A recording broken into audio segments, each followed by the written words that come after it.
नमस्कार साथियों, आपका एसके ठाकुर सर चैनल में स्वागत है। आज हम आव्यूह के 7वें सूत्र में पहुंच गए हैं। इस सत्र में हम लोग पढ़ेंगे कुछ आव्यूह के परिवर्त के बारे में। आव्यूह का परिवर्त क्या होता है? Transpose of matrix. एक आव्यूह है, उसके कॉलम को रो में बदल देते हैं तो उसको कहते हैं ट्रांसपोज ऑफ मैट्रिक्स, आव्यूह का परिवर्त। जैसे ये m क्रॉस n ऑर्डर का है, ट्रांसपोज करेंगे तो n क्रॉस m ऑर्डर का हो जाएगा। ये a है, ab है, cd ef है, ये पहला कॉलम में ab ace है, ये पहला रो बन गया। दूसरा कॉलम bdf है, वो दूसरा रो बन गया। यानी 3 क्रॉस 2 है तो 2 क्रॉस 3 बन गया। ये कहलाता है a का ट्रांसपोज। साथियों, a का ट्रांसपोज करना कोई कठिन काम नहीं, बहुत आसान है। केवल कोई मैट्रिक्स दिया है, उसके पहले रो को पहला कॉलम बदल दिए, दूसरे रो को दूसरे कॉलम में और तीसरे रो को तीसरे कॉलम में, या उलट के कहिए कि पहले कॉलम को फर्स्ट रो बना दीजिए, सेकंड रो को सेकंड कॉलम बना दिए, थर्ड रो को थर्ड कॉलम बना दिए, तो उसका ट्रांसपोज हो जाता है। अब आव्यूह के परिवर्त का कुछ गुणधर्म है, properties of transpose of matrix.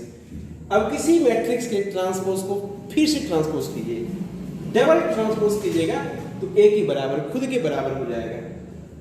दूसरा प्रॉपर्टीज है, किसी मैट्रिक्स को k से मल्टीप्लाई कर दीजिए, उसको ट्रांसपोज कीजिए तो बराबर होता है, मैट्रिक्स को ट्रांसपोज करके k से गुना कीजिए, दोनों बराबर ही हो जाएगा। यानी k का ट्रांसपोज बराबर k इंटू a का ट्रांसपोज। तीसरा है, दो मैट्रिक्स को जोड़िए a प्लस b, उसको ट्रांसपोज कीजिए या दोनों को ट्रांसपोज करके जोड़ दीजिए तो दोनों आपस में बराबर हो जाएगा। a प्लस b का होल डैश बराबर a dash plus b dash.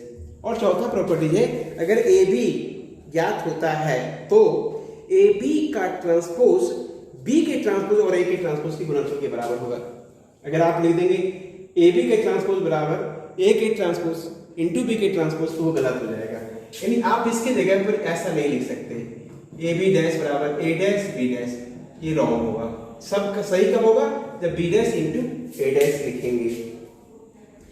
तीसरी टॉपिक्स है सममित आव्यूह और विषम सममित आव्यूह, symmetric and askew symmetric matrix क्या होता है? कोई मैट्रिक्स ए है, उसको ट्रांसपोज कीजिए, ट्रांसपोज करने के बाद वही मैट्रिक्स प्राप्त हो, कोई फर्क नहीं हो, सेम एलिमेंट रह जाए।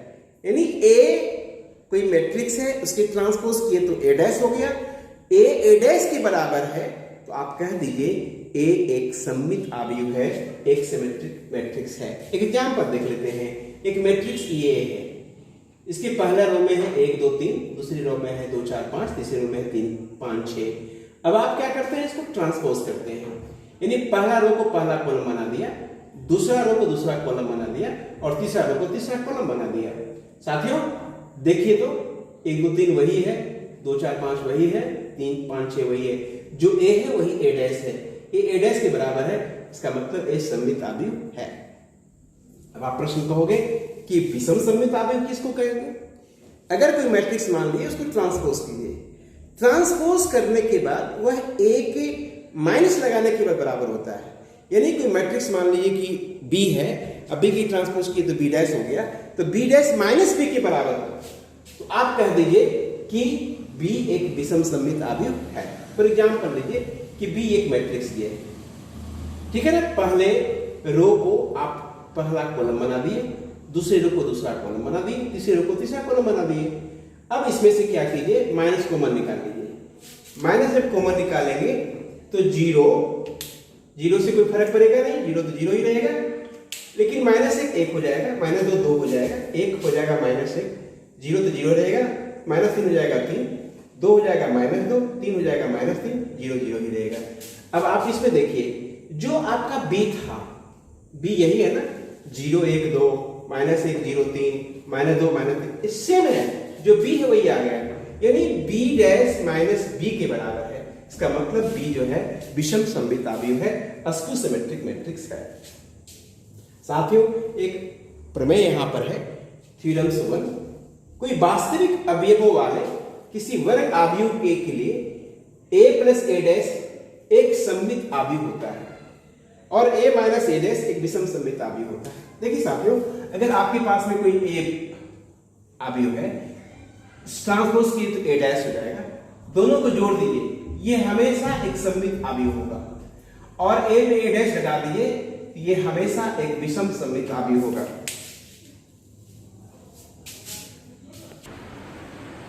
प्रमेय 2 है, किसी वर्ग अवयव को एक सममित तथा एक विषम सममित अवयवों के योगफल के रूप में व्यक्त किया जा सकता है।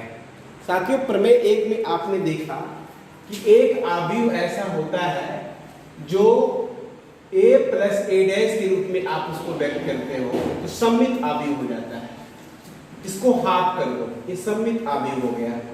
और दूसरा q होता है, अगर a में से a डैश घटा दो तो ये विषम सममित अवयव हो गया।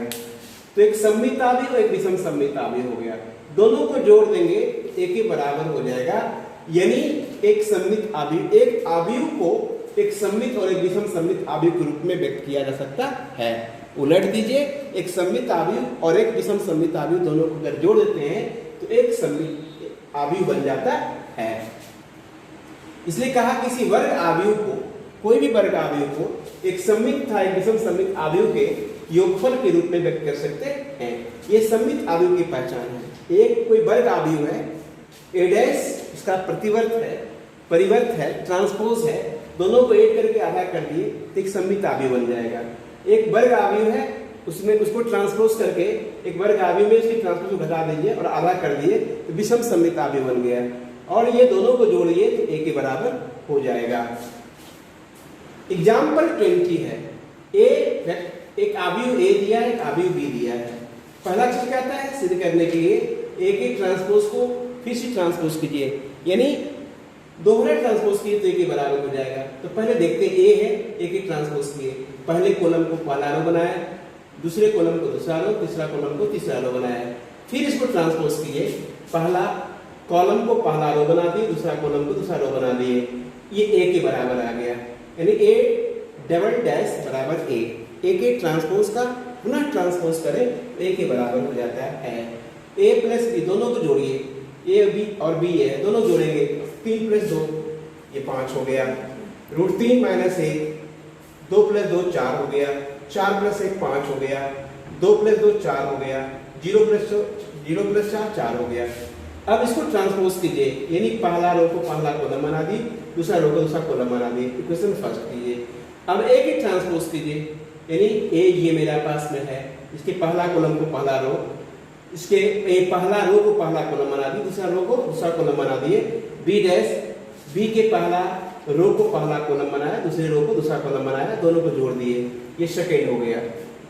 अब देखिए जो ये है वही ये है, 5 5 √3 माइनस 1 4 सेम है दोनों, फर्स्ट और सेकंड से कह सकते हैं a प्लस बी का ट्रांसपोज बराबर a के ट्रांसपोज प्लस b का ट्रांसपोज। ये इसके बाद तीसरा क्वेश्चन है, के बी डैश बराबर के बी डैश, यानी किसी अवयव को कोई कांस्टेंट से गुना करके ट्रांसपोज करो या ट्रांसपोज करके के से गुना करो तो ही बराबर होगा, ये सिद्ध करना है। तो बी हमें दिया हुआ है, के बी निकालने के लिए के से गुना करेंगे, तो 2 को के से गुना किए 2k आ गया, -1 को के से गुना किए तो -k आ गया, 2 को के से गुना किए 2k आ गया, फिर 1 को के से गुना किए तो k आ गया, 2 को के से गुना किए 2k आ गया, 4 को के से गुना किए तो 4k आ गया। अब उसके बाद हम इसको क्या करेंगे, ट्रांसपोज करेंगे, के बी को ट्रांसपोज करेंगे, तो पहला जो रो है पहला कॉलम बन गया, दूसरा जो रो है दूसरा कॉलम बन गया, ये समीकरण को फर्स्ट कर लेते हैं। अब b को ट्रांसपोज करके k से गुना करते हैं, ये k हो गया। अब b मेरे पास में है, उसको ट्रांसपोज किए तो आ गया 2 माइनस 2 माइनस 1 2 1 2 4, k से गुना किए ये सेकंड आ गया। ये देखिए फर्स्ट और सेकंड को देखिए, दोनों सेम है, फर्स्ट और सेकंड से कर सकते हैं, के बी का डैश बराबर के बी डैश, ये सत्यापित हो गया साथियों, इस तरह से प्रमाणित हो गया। अब आ जाइए एग्जाम्पल 21 में, अवयव ए दिया है और बी दिया हुआ है, हमें सिद्ध करना है ए बी का ट्रांसपोज बराबर बी का ट्रांसपोज इंटू ए का ट्रांसपोज। तो पहले क्या करेंगे, ए बी निकालेंगे, ए को बी से गुना करेंगे, ए है ये बी है, 3x1 है, 1x3 है, ये दोनों एक बराबर है, 3x3 का ही बनेगा। तो गुना करने के बाद ये अवयव आ गया। अब इसको ट्रांसपोज कर दें साथियों, तो ये निकल के आ गया, इक्वेशन फर्स्ट हो गया। अब हम b को ट्रांसपोज करते हैं और a को ट्रांसपोज करते हैं। तो b की ट्रांसपोज करने के बाद देखिए क्या आ गया, 1 3 -6 था, तो ये पहला रो पहला कॉलम बदल गया। a डैश को ट्रांसपोज किए तो एक रो कॉलम था तो एक रो बदल गया। अब इसको गुना करेंगे तो ये रिजल्ट आया। फर्स्ट और सेकंड दोनों को देखिए साथियों, एक ही रिजल्ट है, यानी ए बी डैश बराबर बी डैश ए डैश हुआ। इस प्रकार सत्यापित हुआ। यानी ध्यान रखना है, ये प्रॉपर्टी प्रमाणित हो गया, ए बी डैश बराबर बी डैश इंटू ए डैश होता है। अगर ए बी डैश बराबर ए डैश इंटू बी डैश नहीं होता है, ये सही है और ये गलत हुआ। क्वेश्चन नंबर 22 है और ये एग्जाम्पल का अंतिम प्रश्न है साथियों। बी दिया है एक अवयव और मुझे बताना है कि यह एक सममित अवयव और एक प्रतिसम्मित विषम सममित अवयव के योगफल के बराबर होता है, ये सिद्ध करनी है। तो एक सदिश बी दिया है और इसका एक सममित अवयव ज्ञात करना है। सममित अवयव ज्ञात करने का पहला स्टेप है, इस सदिश इस अवयव को ट्रांसपोज कीजिए। तो ट्रांसपोज किया, बी डैश निकल के आ गया। अब बी और बी डैश को जोड़ दीजिए, दोनों को जोड़िए, 2 + 2 4 हो गया, -2 -1 -3 हो गया, -4 + 1 -3 हो गया, -1 -2 -3 हो गया, 3 3 6 हो गया, 4 - 2 2 हो गया, 1 - 4 -3 हो गया, -2 + 4 2 हो गया, -3 -3 -6 हो गया। अब इसको आधा करेंगे साथियों, हाफ b + b डैश, इसका आधा करेंगे तो 4 का आधा हो गया 2, -3/2 -3/2 -3/2, 6 का आधा 3, 2 का आधा 1, -3/2 1 -3। इसको p मान लेते हैं।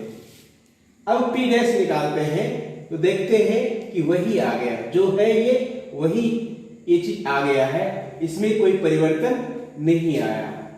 इसे ट्रांसपोज करने पर कोई फर्क नहीं पड़ा, जो वैल्यू है ये था वही वैल्यू यहां आ गया है। p बराबर p डैश हो गया, यानी p एक सममित अवयव हुआ। अब विषम सममित अवयव पता लगाने के लिए b में b डैश घटाएंगे, इसमें इसको घटाया, ये रिजल्ट आ गया, इसको आधा किया तो ये आ गया। अब इसको q मान लिए, q बराबर 1/2 b - b डैश। अब q डैश किए तो देखिए कि ये आया है, इसमें माइनस कॉमन निकालने पर सेम चीज यही आ गया। इसका मतलब ये हुआ कि q डैश बराबर -q है, यानी q एक विषम सममित अवयव हुआ। अब p + q, p सममित अवयव है, q विषम सममित अवयव है। p और q को जोड़ते हैं तो जोड़ने से हमें फिर यही b प्राप्त हो जाता है। अतः इस प्रकार साबित हुआ p + q जो है b के बराबर है, यानी कोई भी वर्ग अवयव उसके से बनने वाले सममित अवयव और उससे बनने वाले विषम सममित अवयव के योगफल के बराबर होता है। साथियों, हमारे अगले वीडियो में इसके एक्सरसाइज को हम देखेंगे। एक्सरसाइज 3.3 एनसीईआरटी के एक्सरसाइज 3.3 का सॉल्यूशन देखेंगे। हमारे इस वीडियो को तहे दिल से आपने देखा है, पसंद किया है, मैं इसके लिए आपका शुक्रगुजार हूं और आपको बहुत बहुत धन्यवाद देता हूं।